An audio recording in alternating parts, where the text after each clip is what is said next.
Nuclear bomb. இது எவ்வளவு சக்தி வாய்ந்த ஒரு வெடிப்பொருள் நம்ம ஆல்ரெடி பார்த்திருக்கோம்.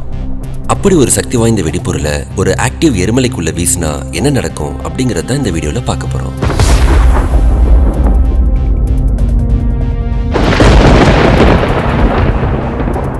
இந்த பூமியிலேயே யாராலும் தடுக்க முடியாத அழிவினை ஏற்படுத்தக்கூடிய ஒரு மிகப்பெரிய இயற்கையின் சக்தி தான் எரிமலைகள்.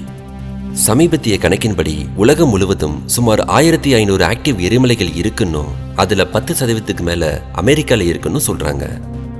சில நேரங்கள்ல நம்ம யோசிக்கலாம், இந்த எரிமலைகள் வெடிக்கிறதுக்கு முன்னாடியே நம்மளால தடுத்து நிறுத்த முடியுமா? இந்த எரிமலைகளுக்குள்ள சக்தி வாய்ந்த அணுகுண்டுகளை வீசுறனால எரிமலைகளோட வெடிப்பை அது தடுத்து நிறுத்துமா? இல்லைன்னா நிலைமையை இன்னும் மோசமாக்கி இன்னும் பயங்கரமான பேரழிவை ஏற்படுத்துமாங்கிறது தான் இந்த வீடியோல பார்க்க போறோம்.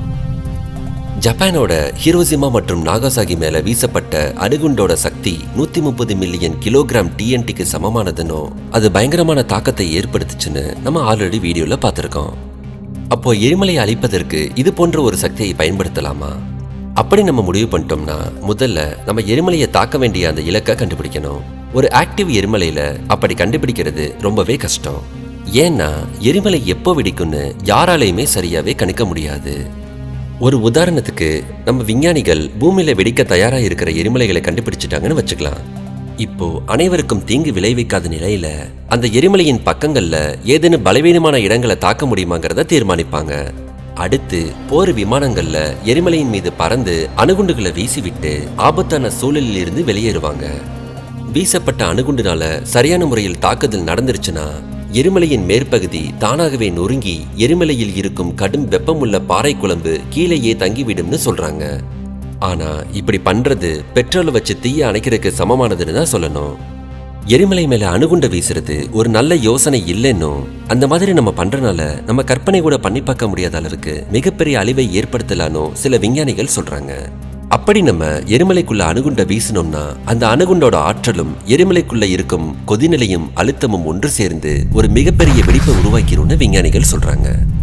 இந்த இரண்டு வெடிப்பு சக்தியும் சேர்ந்து அதிக சாம்பல் மற்றும் எரிமலை குழம்புகளை வெளியிடும். அது எரிமலை தானா வெடிக்கும் போது இருக்கும் ஆற்றலை விட இன்னும் பல மடங்கு பெருசா இருக்கும்னு சொல்றாங்க. அது மட்டும் இல்லாம அணுகுண்டின் கதிர்வீச்சின் தாக்கம் பல ஆண்டுகளுக்கு அப்பகுதியில புல் பூண்டு கூட முளைக்காத அளவிற்கு பேரழிவை ஏற்படுத்தும். இறுதியா அணுகுண்டை வீசி எரிமலையோட இயக்கத்தை தடுக்க முடியாது. அப்படி நம்ம செய்யும் போது எரிமலை இயற்கையாக வெடிக்கும் போது ஏற்படும் சேதத்தை விட பல மடங்கு சேதத்தை உண்டாக்கும்னு சொல்றாங்க.